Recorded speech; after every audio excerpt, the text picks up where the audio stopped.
अस्सलामु अलैकुम रहमतुल्लाह। अशहदु अल्ला इलाहा इल्लल्लाह वहदहु ला शरीका लहु व अशहदु अन्ना मुहम्मदन अब्दुहु व रसूलुहु।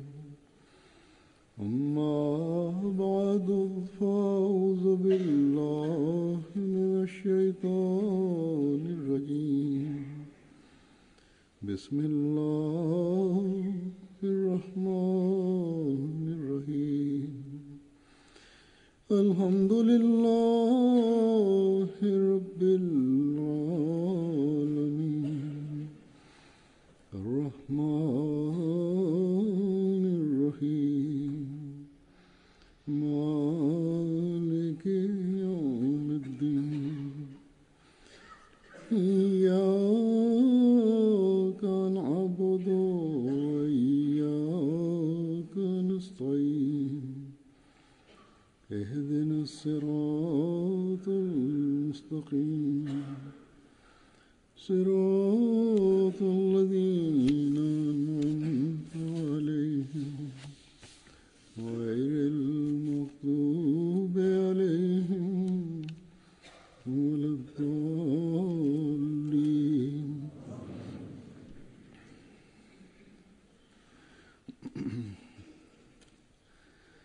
Bir marta Hazret Musleh Maud radıyallahu anhu bizning ishlarimiz va qarorlarimiz Qur'on hamda hadisga muvofiqmi yoki yo'qmi deb o'zimizni sinab turishimiz kerak degan mazmunni bayon qilib turgan edilar. Shuningdek, bironta ish bo'yicha Qur'on va hadisdan ko'rsatma topilmasa, ularni qanday qilib bajarishimiz kerak? Shunday ahvolda salaf ulamolarning aytganliklarini va qarorlarini tan olishimiz kerak. Bu to'g'risida deydilar, bir marta Hazrat Masih Maud alayhissalomdan masalalarimizni qanday yechishimiz kerak hamda qayerdan ko'rsatma olishimiz kerak deb so'ralganda u alayhissalom dedilar, bizning amalimiz shuki, eng birinchi Qur'onga muvofiq qaror chiqarilsin va Qur'ondan biron bir narsa topilmasa, uni hadisdan izlash kerak va hadisdan biron bir narsa topilmaganda ummat qabul qilgan qarorlar yoki ular keltirgan dalillarga muvofiq qaror qabul qilinsin. Bu yerda shu narsaga ham oydinlik kiritish kerakki, Hazrat Masih Maud alayhissalom marhamat qilganlarki, sunnat hadisdan ustun turadi.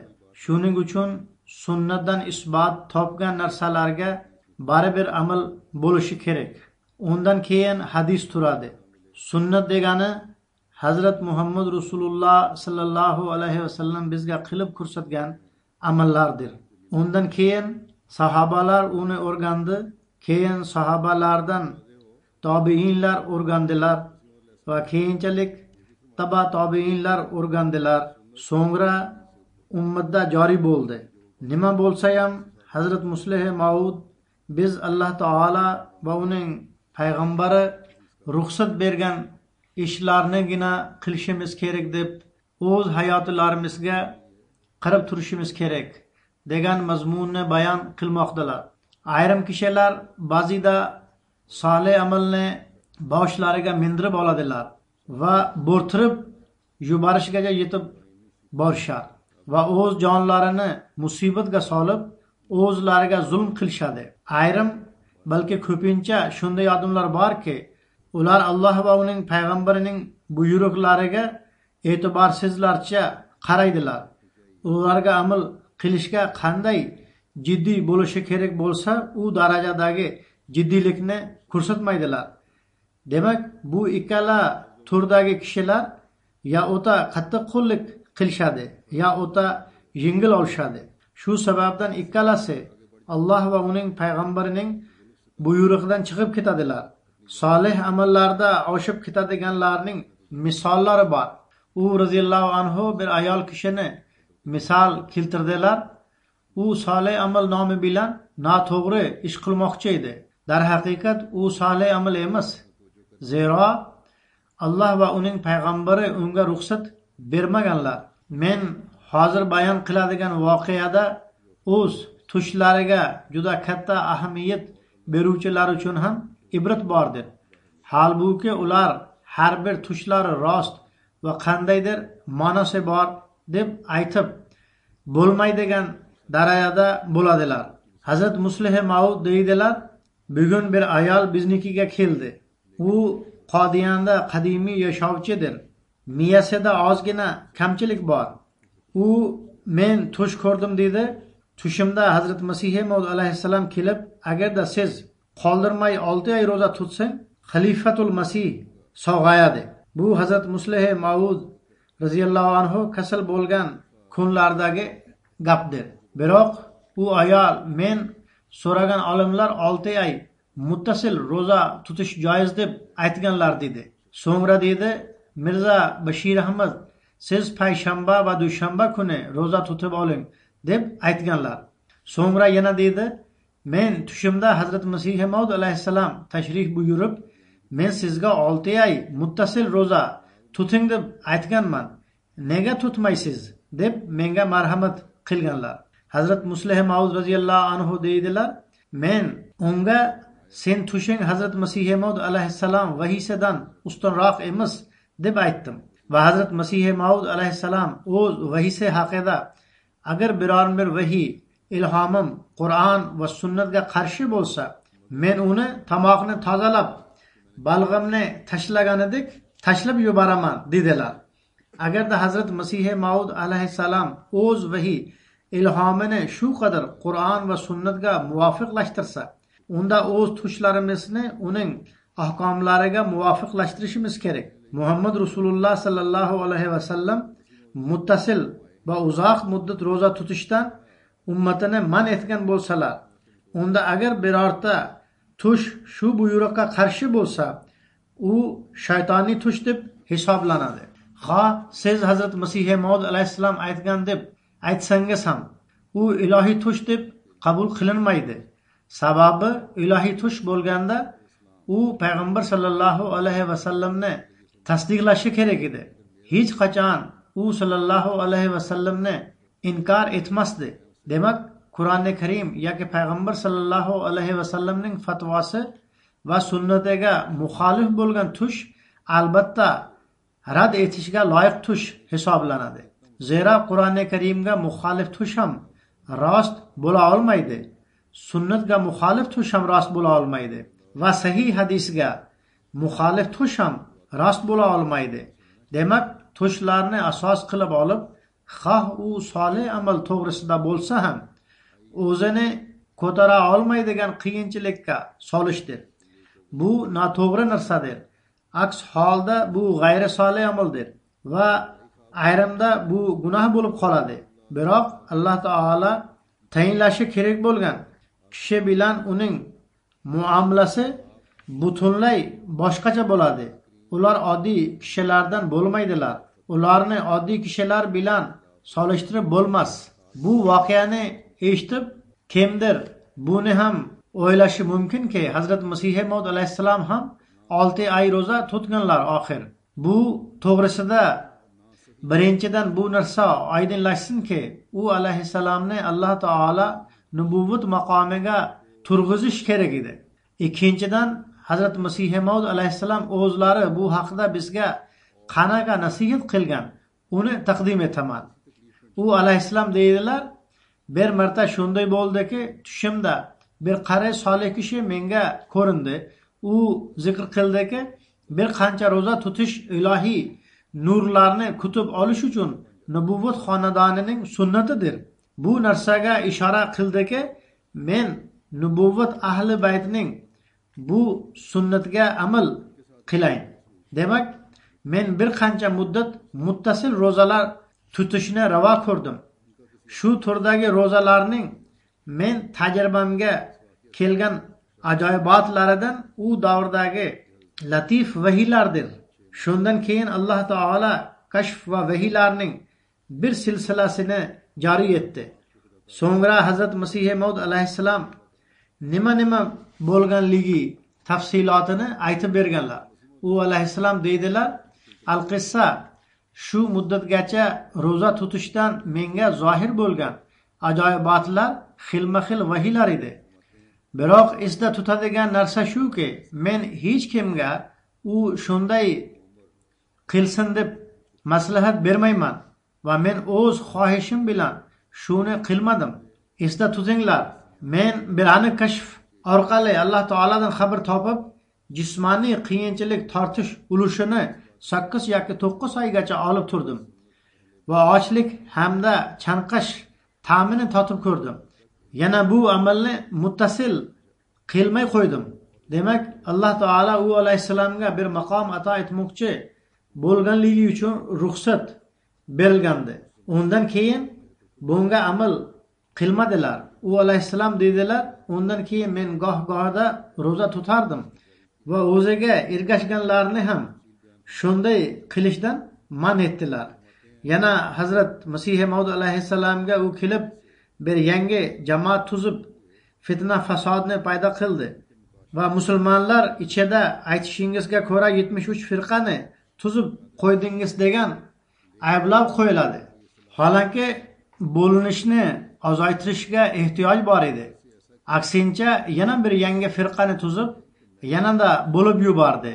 Buni esda tutish kerakki, payg'ambarlar kelganda shu gaplar aytiladi. Payg'ambar sallallohu alayhi vasallamga ham xuddi shunday makkaliklar aka-ukani ayirib yubordi, bizni ajratib yubordi, bo'linishlarni paydo qildi, dushmanlikni paydo qildi degan ayblovlar qo'ygan edilar. Holbuki fitna fasodlar oldindan ularda bor edi. Xuddi shu ahvol bugungi musulmonlarniki bo'lib, fitna fasod holati ularda mavjuddir.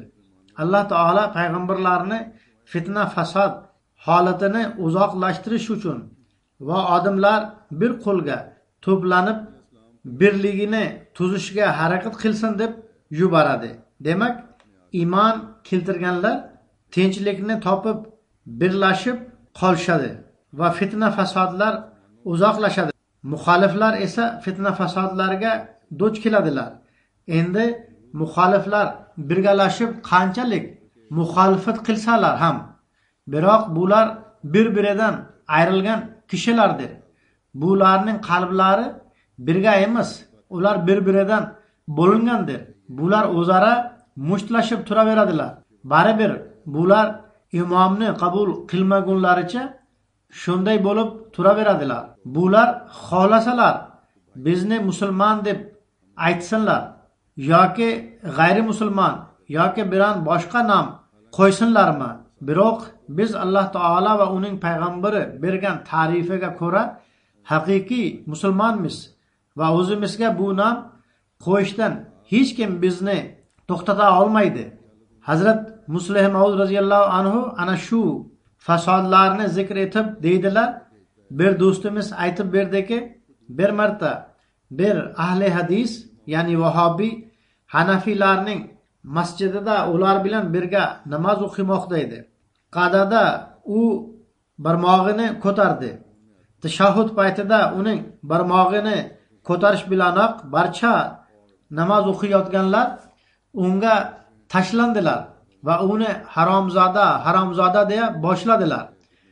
Ya'ni Hanafiylarning aqidasiga ko'ra tashahhudda barmoq ko'tarilmaydi. Bular uning namoz o'qiyotganini ham e'tiborga olmadi. Namozni buzish o'zi gunohdir. Ular namozni buzib turib, uning barmog'ini ko'rib turdilar. Namozni buzib, uni so'kib ura boshladilar. Hazrat Muslih Maud deydilar, bu fitna fasod Masih Maudning kelishlaridan oldin bor edi. Masih Maud alayhissalom kelib isloh qildi. Hazrat Muslih Maud radhiyallohu anhu shunday deb savol bermoqdalar: jarohat yetkazuvchi fasodchi bo'ladimi yoki doktormi? U pichoq bilan davolaydi. Ya'ni ikki xil odamlar bo'ladilar. Birinchisi urib jarohat yetkazadi va ikkinchisi doktordir. U davolash uchun yarador qiladi. Biror kishiga istima chiqqanida doktor unga dori ichirsa, hech kim og'zimni tahir qilib qo'ydi deb doktorni yomonlamaydi. Doktorning balg'amni chiqarib jismni tozalashga e'tirozga o'rin yo'q. Agar yaraga qichishtiradigan dori sepilmaganda va pichoq bilan yarani tozalamaganda suyuq siniq holda turaverardi va kasal kishining ahvoli qanday qilib yaxshi bo'lardi? U juda xavfli ahvolga tushib qolardi. Shunday vaziyatda kim ham doktorga ayblab qo'ya oladi?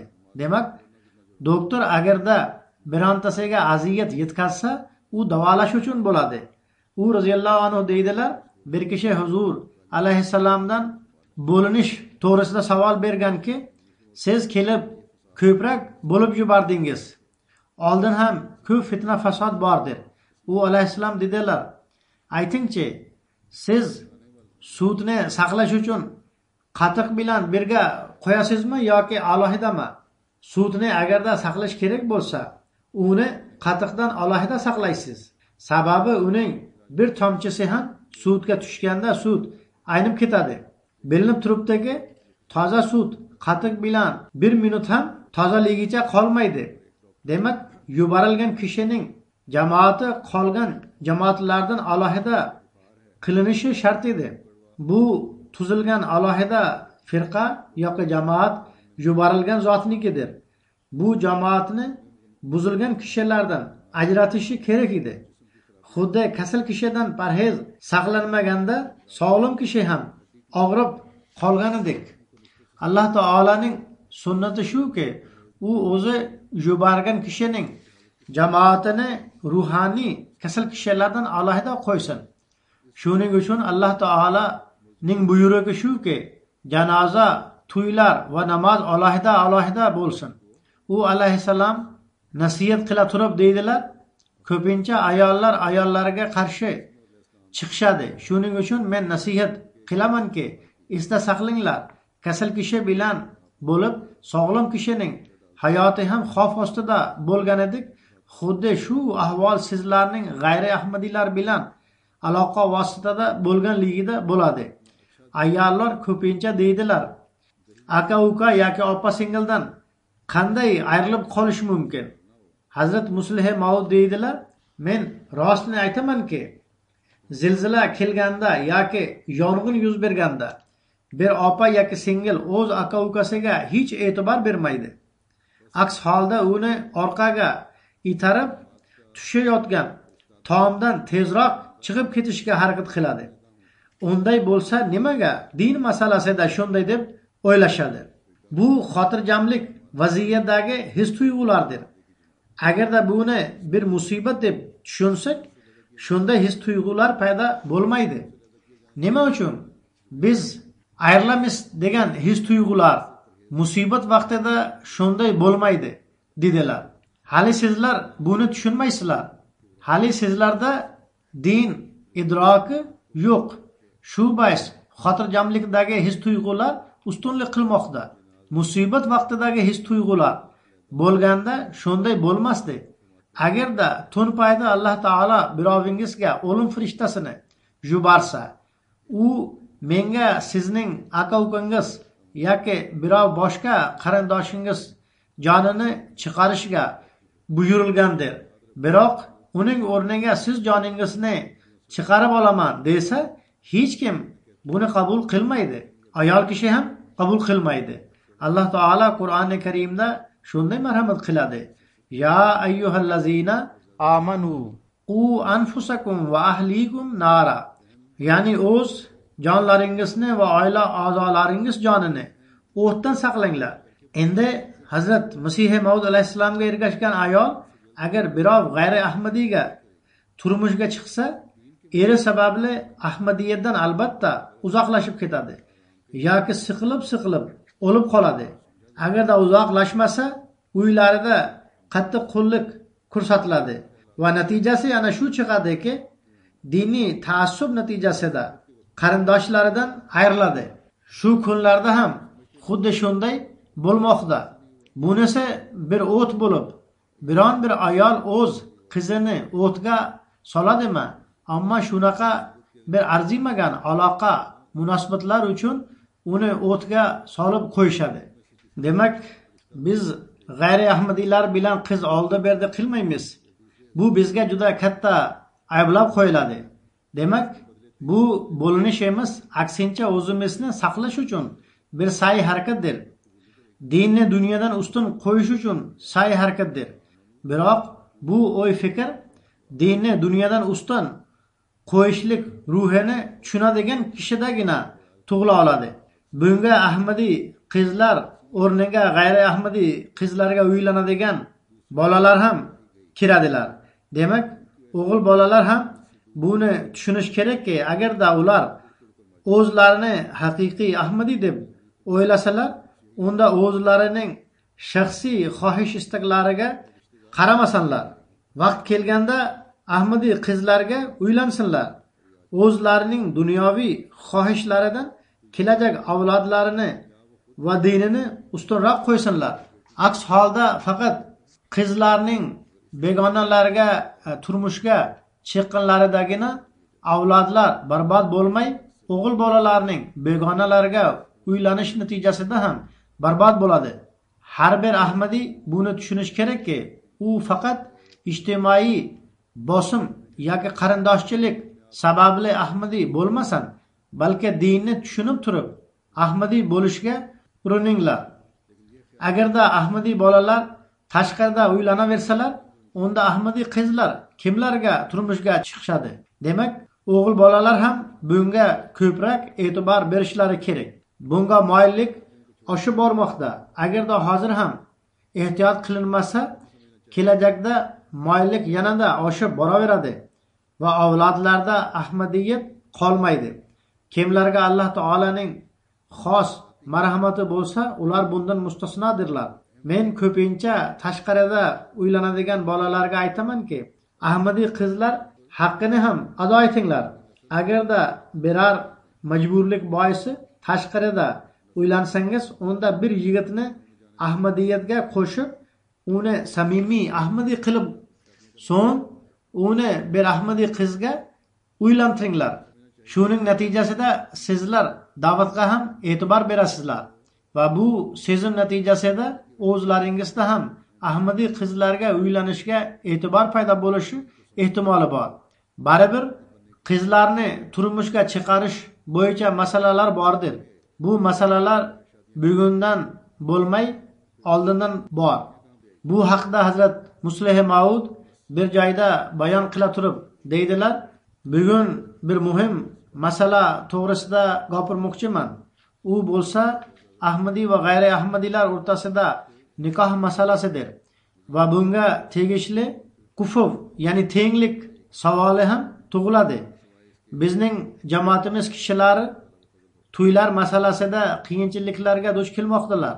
Bularni men oldin ham bilardim, biroq bu 9 oy ichida ko'p qiyinchiliklar va to'sqinliklar borligi ma'lum bo'ldi.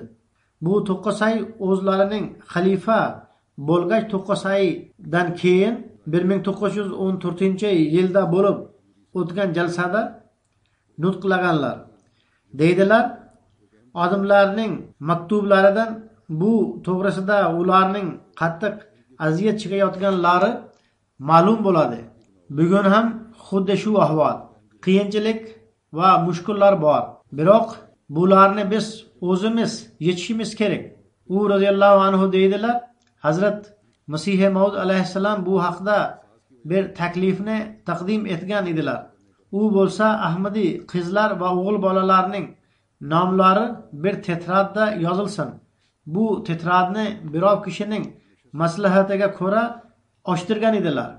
U kishi huzur bolalarni uylantirishda o'ta qiyinchilik bo'ladi. Siz begonalar bilan aloqa tuzmanglar deysiz va jamoatimiz bo'lsa u har xil joyda. Biz endi nima qilishimizni bilmaymiz deb iltimos qildi. U kishi dedi, bir tetrad bo'lishi kerak. Unda turmushga chiqmagan qizlar va uylanmagan bolalar ismlari bo'lishi kerak. Taki qulaylik bo'lsin. Huzurga birov bu masala bo'yicha murojaat qilganda huzur u tetradni ko'rib turib, unashtirib qo'yinglar. Sababi sizlarga quloq solmaydigan hech bir ahmadiy yo'q. u kishi bu gaplarni Hazrat Masih Maud alayhissalomga aytgan. Ayrim kishilar o'zlarining bironta shaxsiy qiziqishlarini o'rtaga qo'yib masalalarni bayon etishadi. Shunday kishilar alal oqibat albatta sinobga duchor bo'lishadi. Hazrat Muslih Maud radhiyallohu anhu deydilar, ba'zida odamlar masalalarni taqdim etganda o'zlarining shaxsiy qiziqishlarini ham qo'shib qo'yishadi. So'ngra shu sababdan sinobga duchor bo'lib qolishadi. U radhiyallohu anhu deydilar, bu kishining niyati ham to'g'ri emas edi deb ko'rinadi. O'sha kunlarda bir juda taqvodor va solih kishi uylanish kerak edi. Haligi titrat tayyor qilinsin deb Hazrat Masih Maud alayhissalom huzuriga maslahat bergan kishining bir qizi bor edi. Hazrat Masih Maud alayhissalom u kishiga uning nomini aytib berib, u yerga sovchi bo'lib boring dedilar. Ya'ni haligi titrat tutishi kerak deb maslahat bergan kishining qizi bor va Hazrat Masih Maud alayhissalom bir kishiga kelin kerak bo'lganda unikiga yubordilar. Biroq u kishi asossiz bahonalar qilib inkor etib qo'ydi va qizini g'ayri ahmadiyga uzatib qo'ydi. Hazrat Masih Maud alayhissalomga xabari yetganda bugundan keyin men to'y masalalarga aralashmayman dedilar. Shunday qilib bu maslahat qolib ketdi. Bu narsa u payt amalga oshganda bu kunlarda ahmadiylarga duch kelayotgan qiyinchilik bo'lmasdi. Ayrimda payg'ambar oldida bir bosh tortishlik butun jamoatga doimiy sinov bo'lib qoladi. Begonalarga qizlarini uzatgandan keyin ayrim kishilar o'z xatolarini payqab ham oladilar va paydo bo'layotgan katta masalalarni ham bilib oladilar. Hozir ham ayrim ota-onalar yoki qizlari biz qilgan xatoligimiz oqibatlarini tortmoqdamiz. Dindan ham uzoqlashib ketdik. Ayrim qayn ota-onalar yoki kuyovlari ota-onalar va qarindoshlarga uchrashishni ham taqiqlab qo'ydilar. Biroq shunday kishilar ham borki, ular o'z menmanligi sababli yaxshi ahmadiy bolalar taklifini ham rad etib qo'yishadi. Halanki qizlar ham, bolalar ham rozi bo'ladilar. Ayrim joylarda men ham qudalashib ketinglar desam, o'zlarining menmanligi uchun inkor etib qo'ydilar. Nima bo'lsa ham Hazrat Masih Maud alayhissalom so'zini rad etgan kishilar ham bor edilar. Endi agarda birov men gapimni inkor etsa, bu hayratlanarli narsa emas. Biroq keyinchalik shunday kishilarning oqibatlari ham juda dahshatli bo'lgan. Almaniyada shunday bir voqea yuz bergan edi. Ota-onalar qizining xohishiga yarasha uni unashtirishmadi va qizining qattiq turib olganligi uchun o'ldirib qo'yib, endi turmada yotibdilar. Demak, agar ahmadiy qiz va o'g'il bola turmush qurmoqchi bo'lsalar, ota-onalar qaysirlik qilib toifa va menmanliklarni e'tiborga olmasliklari kerak. Qiz bolani unashtirish to'g'risidagi bu masala ham oydinlashsinki, bunda qiz bolaning roziligi ham bo'lishi shart va payg'ambar sallallohu alayhi vasallam qiz bolaning rizosi bo'lishini yoqtirganlar. Biroq islom valining roziligisiz nikoh joiz emas deb cheklab ham qo'yadi. Hazrat Muslih Maud deydilar, Alloh taolo Hazrat Masih Maud alayhissalomni yuborgan va haqiqatan ham u alayhissalom Alloh taolo tomonidandirlar. Bizning shariatimiz, ya'ni islom shariati ana shuni aytadiki, valining roziligisiz nikoh joiz emas. Ayrim istisnolarni shariat o'zi qo'ygan. Ular bundan mustasnodir. Agarda shunday nikoh bo'lsa, u nojoiz bo'ladi va bunisi olib qochishdir. Shunday kishilarga tushuntirish bizning vazifamizdir. Agarda ular tushunmasalar, ular bilan aloqa munosabatlarni uzib olish kerak. Ayrimda shunday hodisalar Hazrat Masih Maud alayhissalom davrida ham yuz bergan. Chunonchi bir marta bir qiz bir kishiga turmushga chiqish istagini bildirdi. Biroq otasi unamadi. Ular ikkalasi Qodiyanga yaqin Nangal degan joyiga ketib, biror mulladan nikohini o'qitib oldilar va to'y bo'ldi deb ayta boshladilar. So'ngra ular Qodiyanga qaytib keldilar. Hazrat Masih Maud alayhissalomga xabar bo'lganda ular ikkalasini Qodiyandan haydab yubordilar. U alayhissalom dedilar, faqat qiz bolaning roziligini ko'rib, valining ruxsatisiz nikoh qilish shariatga qarshi ish. Demak, qiz bola bu kishiga turmushga chiqaman deb rozi edi. Biroq u valisining ruxsatisiz nikoh o'qitib olganligi sababli Hazrat Masih Maud alayhissalom ularni Qodiyandan haydab yubordilar. Xuddi shunga o'xshash bir nikoh Hazrat Muslih Maud davrida ham bo'lgan edi. U roziyallohu anhu bu nikoh ham joiz emas dedilar. Hazrat Muslih Maud deydilar, bir ayol kelib, qiz bola rozi edi. Unda men o'g'lim uylanib olgan bo'lsa, qanaqa azob keldi dedi. Men unga, siz o'g'lingizga qiz topildi. Shu sababdan siz qiz rozi bo'lsa, birorta valining nima keragi bor deysiz. Biroq qizlaringiz bo'lsa kerak. Yoki agar ular turmushga chiqib ketgan bo'lsa, ularning qizlari bo'lsa kerak. Ulardan birontasi qochib biror begona erkak bilan ketib qolishini yoqtirasizmi dedim.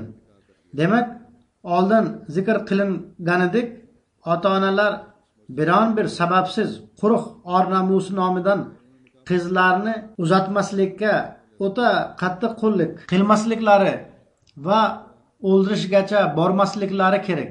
Va islom qizlarga ham mahkama yoki bironta mullanga borib nikoh o'qitishga ruxsat bermaydi.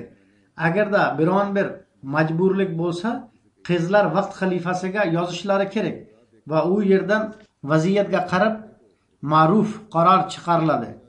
Qiz bola va o'g'il bola dinni dunyodan ustun qo'yish degan usulni o'zlari oldiga qo'ysalar, Alloh taolo ham fazl marhamat qiladi. Hazrat Muslih Maud o'zlarining bir xutbasida zikri ilohiy uchun, Alloh taolo bilan aloqa tuzish uchun va uni sevish uchun Alloh taolaning sifatlarini oldiga qo'yib o'y yugurtirish kerak va bu sifatlar orqali shaxsiy aloqani orttirish kerak. Undagina inson Alloh taolo bilan muhabbatning haqiqiy tushunchasini tushunib oladi degan mazmunni bayon qilayotgan edilar. Bu tabiat qonuni bo'lib, zohiriy aloqa yoki muhabbatni paydo qilish uchun ham sevilgan kishining yaqinligi yoki hech bo'lmasa uning bironta rasmi ko'z oldida bo'lishi kerak, toki yoqtirish va aloqa izhor etilsin. Shu narsani bayon qila turib, u roziyallohu anhu deydilar, sevgi uchun sevilgan kishining vujudi yoki uning rasmi oldida bo'lishi kerak.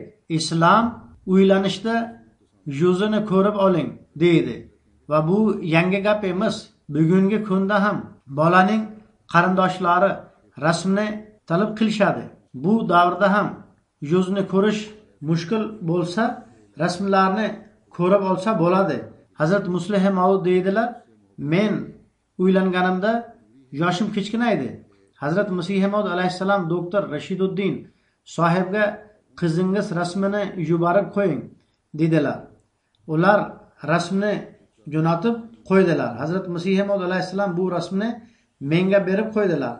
Men bu qiz menga yoqadi deb aytgandim. U alayhissalom meni uyladilar.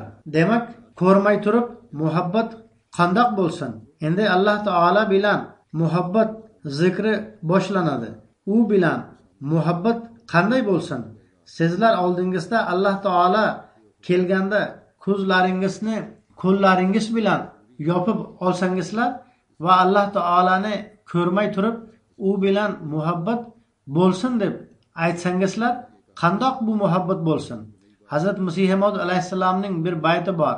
Didar gar nahi to guftar hi sahi, husnu jamali yar ke asar hi sahi. Ya'ni biron bir narsa bo'lishi kerak. Agar mahbub o'zi ko'zlar oldiga kelmasa, uning ovozi eshitilsin yoki go'zalligining bironta belgi alomati ko'rinsin. Alloh taolaning rasmi nima? Alloh taolaning rasmi Rabbdir. uning rasmi uning sifatlaridir. Ya'ni Rahman, Rahim, Maliki Yawmiddin, ya'ni jazoyu mukofot kunining egasi, Sattor, Quddus, Mo'min, Muhaymin, Salom, Jabbar va Qahhor hamda boshqa sifatlardir. Ana shu sifatlar xaritasini miyada chizish kerak.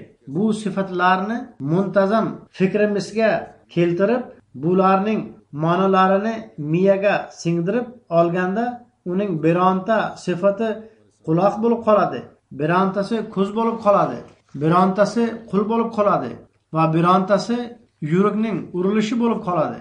Bularning barchasi qo'shilib Alloh taolaning tasviri bo'lib qoladi. Demak, Alloh taolo bilan muhabbat qilish uchun bu sifatlarni tasavvur qilib doimo o'z oldimizga qo'yishimiz haqiqiy ilohiy muhabbatni hosil etuvchi qiladi. Undagina inson Alloh taolaning yaqinligini ham topishga urinadi. Bir haqiqiy mo'min din uchun or namusini ko'rsatish kerak. Bu narsani bayon etib Hazrat Muslih Maud roziyallohu anhu bir joyda deydilar, men Hazrat Masih Maud alayhissalomdan bir qancha marta eshitganman va bizda yuzlab sahobalar uni eshitganlari ham barhayotdirlar. U alayhissalom derdilar, ayrim kishilar shunday tabiatga ega bo'ladilarki, ular o'z tabiatining kamtarligi boisi yoki yaxshi niyatlari bo'lganda ham to'g'ri yo'lni tutolmaydilar. U alayhissalom derdilar, bir kishi bor edi. U birov do'stiga men qizim uchun yaxshi bir kuyov toping dedi. Bir necha kun o'tgach do'sti kelib, men unga mos bir kuyovni topib oldim dedi. U yigitni ozgina tanishtiring dedi. U juda ham yaxshi va yuvosh bola ekan dedi. U bolaning boshqa ahvolini aytib bering, qizning otasi dedi. Do'sti, u juda ham yuvosh dedi. U kishi do'stidan yana boshqa ahvolini aytib bering, quruq yuvoshlik hech narsa emas deb so'raganda, u boshqa sizga nimani aytib beray? U bola nihoyatda yuvoshdir dedi. Qizning otasi yuvoshligidan tashqari hech fazilati bo'lmagan bolaga qizimni bera olmayman. Ertaga agar birov qizimni ko'tarib olib ketsa ham u o'zining yuvoshligida o'tiraveradi. Demak, ayrim kishilar faqat yuvoshgina bo'ladilar. U roziyallohu anhu deydilar, ularda din masalasida ham or namus va jo'shqinlik bo'lmaydi. Ular juda ham yuvosh bo'lib, din uchun ularda na or namus va na jo'shqinlik bo'ladi. Yaxshi niyat sababli albatta mo'min deb ataladilar. Biroq ularning yuvoshligi o'zlariga ham, jamoatga ham ziyon keltiradi. Shuning uchun har holda or namus ko'rsatish kerak. Demak, shunday kishilar gohida jamoat tizimiga e'tiroz qiluvchilar yig'ilishida o'tirishadi. Ular shubhasiz noto'g'ri ish qiladilar. Yuvoshlik hech narsa emas. Shunday yig'ilishlarda o'tiraverish namussizlik bo'ladi. Hech bo'lmasa shunchalik or namus ko'rsatish kerakki, shunday yig'ilishlardan turib ketsin. Agarda shunday gaplarni gapiradigan kishi doimo fitna fasod tarqatuvchi bo'lsa, unda jamoat tizimiga xabar qilish kerak va jamoat tizimi shu narsalarni vaqt xalifasiga bildirish kerak, toki buni oldini olish uchun kerakli chora-tadbirlar ko'rilsin. Endi men bir g'ayri ahmadiy mullaning voqeasini taqdim etaman. Ular qanday qilib Hazrat Masih Maud alayhissalomga qarshi odamlarning qalblarida gina qudurat paydo qilishga va ularni yo'ldan ozdirishga harakat qilishadi. Qanday ular yolg'on gapirardilar va hozir ham gapiradilar va u alayhissalomga qanaqa ayblovlar qo'yardilar. Hazrat Muslih Maud deydilar, odamlar Hazrat Masih Maud alayhissalomni sehrgar derdilar. Men esimda borki, bir kishi aytib bergan. Ferozpurda bir mulla nutq qilayotgan edi. Bu mulla g'ayri ahmadiylarga ahmadiylarning kitoblarini hech ham o'qimaslik kerak va Qodiyanga hech bormaslik kerak deb aytayotgan edi. Bu yolg'onchi, o'z gapini qo'llaydigan, o'zi to'qib chiqargan bir voqeani ham aytib berdi. Ya'ni nutqi ta'sirchan bo'lishi uchun o'zi to'qib chiqargan bir voqeani aytib berdi. Mulla dedi, men bir marta Qodiyonga bordim. Men bilan bir muhtaram kishi ham bor edi. Biz saroyga borib istiqomat qildik va Mirzo sahib bilan uchrashishgani keldik dedik. Oz vaqt o'tgach, Mavloviy Nuriddin sahib kelib, juda shirin gaplarni gapira boshladilar. Biroz vaqt o'tgach, bir kishi biz uchun halva olib keldi va Nuriddin sahib, buni sizlar uchun tayyor qildik. Mulla, men bu halvaga sehr qilinganligini bilardim. Shuning uchun qo'l tegizmadim. Men sherigim buni bilmasligi uchun jeb oldi va men bir bahona bilan u yerdan qochdim dedi. Mavloviy Nuriddin men halva yemaganligimni bilmadi. Men zo'r chora-tadbir qildim. Oz vaqt o'tgach, halva yegan sherigim men qalbimda bayt qilishga his tuyg'ular paydo bo'lmoqda dedi. Go'yo unga halvaning ta'siri o'tgan edi. Ammo men yemagandim. Shu sababdan menga ta'sir bo'lmadi. Mulla dedi, biroz vaqt o'tgach Mirzo sahib o'zining 4 g'ildirakli ot aravasini tayyor qildirib, o'zi ham o'tirib, Mavloviy Nuriddin va meni ham o'tirg'izdi.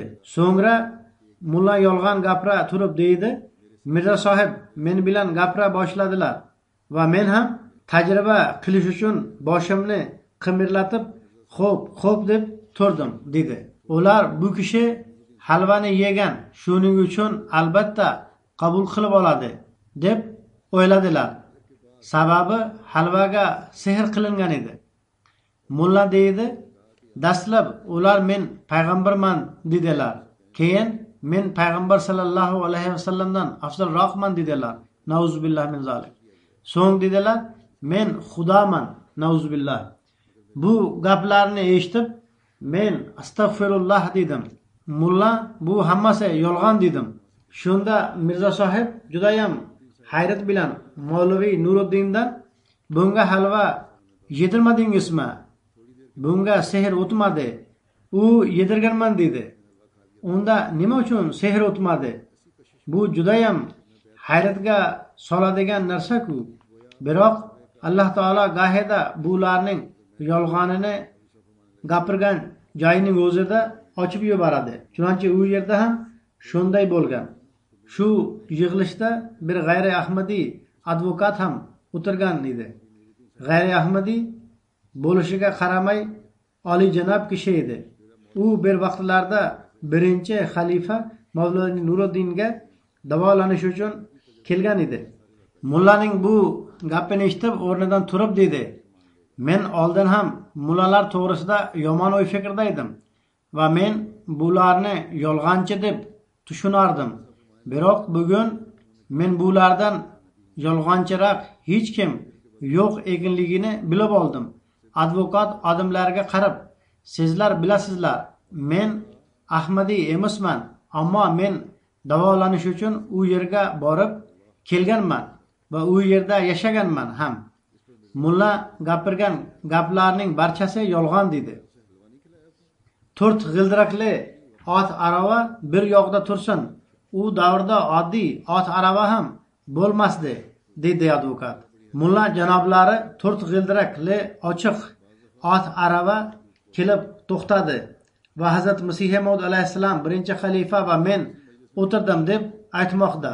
Qodiyonda u davrda 4 g'ildirakli ochiq ot aravaning hech tasavvuri ham yo'q edi. Hattoki oddiy ot arava ham bo'lmasdi. Hazrat Masih Maud dedilar, Alloh taolaning ajoyib qudrati borki, 4 g'ildirakli ot arava bu davrda ham shu yerda yo'q. Ya'ni Hazrat Masih Maud nutqlayotgan zamonda ham shunday ot aravaning tasavvuri yo'q edi. Hazrat Masih Maud deydilar, hozir ham odamlar shu yerda sehr bor deb o'ylaydilar. Zero ular kuzatadilarki, bu jamoatga qo'shilgan kishilar kaltak yeyishadi, so'kishlarni eshitadi, hurmatsiz qilinadilar. Ularga moliyaviy ziyon ham yetkaziladi. Unda ham samimiylikni ko'rsatadilar va ahmadiyatni tark etmaydilar. G'ayri ahmadiylar kaltaklashlari, so'kishlari va ziyon yetkazishlari uchun jamoatga qo'shilganlarning qo'rqishlari kerak deb gumon qilishadilar. Biroq ularga hech narsa ta'sir qilmaydi. Demak, albatta biron bir sehr borligi uchun ular o'z iymonlarida mustahkam turaveradilar. Alloh taolo bu yolg'onchi mullalardan ummatni saqlasin va odamlarga haqni tanib olishga kuch-quvvat ato etsin va bizga ham o'z mas'uliyatlarimizni tushunishga kuch-quvvat ato etsin. Namozdan keyin ikkita janoza namozini ham o'qitaman. Bir janoza hozirdir. Bu Jammu Kashmirlik marhum Muhammad Dinning qizi muhtarama Sakina Nahid sohibanikidir. Bu Shayx Muhammad Rashid sohibning xotinidir.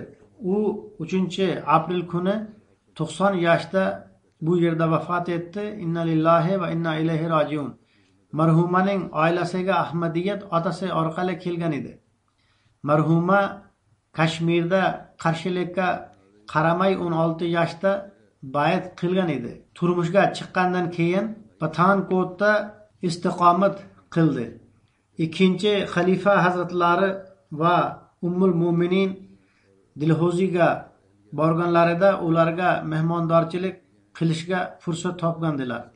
Pokiston ajralgandan keyin kuyovi bilan Baddu Malhi degan joyga kelib yashadilar. Bu yerda bir necha yil ayollar tashkilotiga prezident bo'lib ishlaganlar. 1974-yilda muxoliflar uning uyini talon-taroj qilib, yondirib yubordilar. Biroq u kishi juda ham jasurlik va sabr bilan shu vaqtni o'tkazdi. Undan keyin bu kishi Londonga ko'chib keldi. Bu yerda bolalarga nihoyatda muhabbat bilan Qur'onni o'qitishga kuch-quvvat topdi. Jamoat tizimi va xilofat bilan juda ham samimiy aloqasi bor edi. Kasalligi va qariligiga qaramay gohi-gohida menga uchrashgani kelardi. U juda ham samimiy edi. Nihoyatda solih, tahajjud ado qiluvchi, namoz va ro'zani qoldirmaydigan ayol edi. Marhuma vasiyat tizimiga qo'shilgan edi. O'zining orqasida 3 qiz va 3 o'g'ilni qoldirdi. Alloh taolo uning darajalarini yuksaltirsin. Ikkinchi janoza Nadheri ozod kashmirlik qozi Abdul G'ani sohibning o'g'li Shavkat G'ozi sohibnikidir. Bular shu kunlarda Rabvada yashamoqdilar. Bu Pokiston armiyasida askar bo'lib, Gavodir Baluchistonning Pasni degan territoriyasida armiya tomonidan zarba azib deb nomlangan operatsiyada ishtirok etayotgan edi. 3-aprel 2016-yili terroristlarning to'sidan o'q otish natijasida 21 yoshda vatan uchun qurbon bo'lib, shahidlik darajasini topdi. Inna lillahi va inna ilayhi rojiun. Mullalar Ahmadiylar vatanga dushmandirlar deb ayblaydilar. Endi qurbonliklar qiluvchi esa Ahmadiylardir. Shahid marhumning oilasiga Ahmadiyat katta bobosi Qozi Xayruddin sohib, o'g'li Qozi Firuzuddin sohib roziyallohu anhu orqali kelgan. Ular Kashmirning Go'y shahrida hurmatli Mahbub Alim sohib bilan Qodiyanga borib, Hazrat Masih Maud alayhissalomning muborak quliga bayat qilib, Ahmadiya jamoatiga kirdilar. Bular bilan birgalikda marhum onasining katta bobosi hurmatli Bahodir Ali sohib roziyallohu anhu ham bayat qilib jamoatga qo'shildilar. Firuzuddin sohibning oilasi Go'y shahrida masjid imomi bo'lib kelgan. Bular yashagan joyda atoqli edilar. Firuzuddin janoblari bayat qilganidan keyin o'z oilasi tomonidan qattiq qarshilikka duch keldilar. U kishi boykot va mol mulkidan mahrum bo'lishidan qat'iy nazar Ahmadiyatga mustahkam turdilar. Alloh taolaning fazl marhamati bilan nihoyatda samimiy oila edi. Qozi Firuzuddin sohib astma kasalligiga chalingan edilar. ular Hazrat Masih Maud alayhissalom huzurida duo uchun iltimos qildilar. Huzur alayhissalom Alloh taolo shifo beradi deb marhamat qildilar. Bu duoning barakasi bilan ularning astmasi butunlay doimiy yo'q bo'lib ketdi. Ular 80 yoshdan ko'proq umr ko'rdilar. Marhumning otasi 2013-yil Kashmirdan ko'chib Ravvaga kelib istiqomat qildilar. Shahid Kashmirning Nadheri shahrida 1995-yil 4-may kuni tug'ilgan edi. 10-klassgacha o'qib, 1,5 yil muqaddam armiyaga soldot bo'lib kirdi. Mashqlarini tamomlab, shu kunlarda terroristlarga qarshi bo'layotgan operatsiyaga qatnashib, Balochistonning Gvodir shahrida tayinlangan edi. 2 va 3-aprelning o'rtasidagi kechada shahid bo'ldi. Shahodatidan keyin marhumning jasadi Karachi shahri orqali Lahor yana Ravvaga keltirildi. U yerda harbiy sharaf bilan dafn etildi. Shahid marhum vasiyat tizimiga qo'shilgan edi. Marhum juda ko'p fazilatlarga ega edi. Ochiq ko'ngil, mehmon do'st va hamdard edi. Har biriga yordam berishga shay bo'lib turardi. Namozlarni muntazam o'qirdi va xilofat bilan judayam samimiy aloqasi bor edi. Uzoq joylarda bo'lganda ham juma xutbasini telefon orqali to'g'ridan to'g'ri eshitardi. Shahodadan 2 kun oldin barcha chandalarini to'lib qo'ygan edi. Ovozi judayam shirin edi. Ishlayotgan joyda bir tadbir o'tkazilganda Hazrat Masih Maud alayhissalom she'rini juda chiroyli ovozda o'qib berdi. U yerda g'ayri ahmadiylar bor bo'lib, ular uni maqtab, "Bu chiroyli she'rlar kimniki? Biz oldin eshitmaganmiz" deb aytdilar. Xalqqa nisbatan hamdardlik tuyg'ulari yaqqol ko'rinardi. Bir marta ishning boshlanishida unga 4 oylik to'lanishi kerak bo'lgan pul olganida bir askar shahid bo'ldi. U barcha pulini shahidning oilasiga sovg'a qilib berdi. Halbuki u o'zi ham oilasiga yolg'iz homiy edi. Otasi deydiki, shahid bo'lgan kechasi men bir tush ko'rdim. Tushimda shahid oilaning vafot etgan kattalar bilan o'tiribdi va chehrasida juda ham oq nur tushib turibdi va u bilan chehrasi nuroniy bo'lib qolgan va boshqa odamlarga qaraganda yaqqolroq ko'rinmoqda. Rabuvahda yashagan vaqtida har xil ishlarni bajarib turdi. Xudomul Ahmadiyaga o'zining mahallasida yetakchi bo'lib ishladi. Masjidda ham xizmatchi bo'lib turdi va boshqa mansablarda ham ishlab turdi. Uylanmagan edi. Orqasida otasi Abdulg'ani, onasi G'ulom Fatima, 2 barodar va 2 singlini qoldirdi. Alloh taolo marhumning darajalarini yuksaltirib tursin.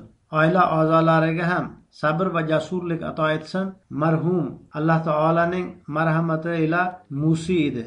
Namozdan keyin 2 janoza namozini o'qitaman inshaalloh taolo.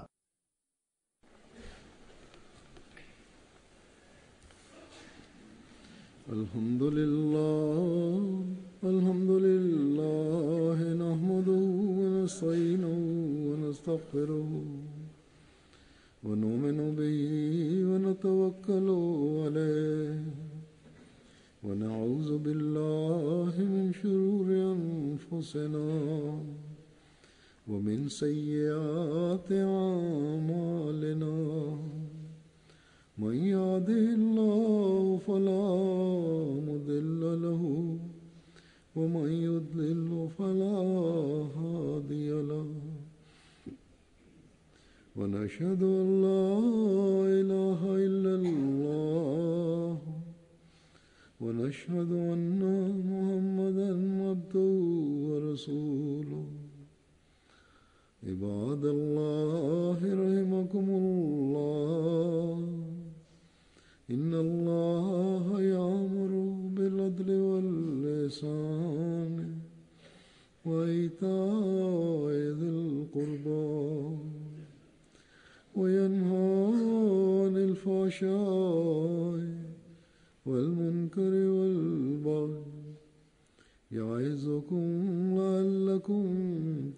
تذكرون اذكروا الله يذكركم وادعوه يستجب لكم ولذكر الله أكبر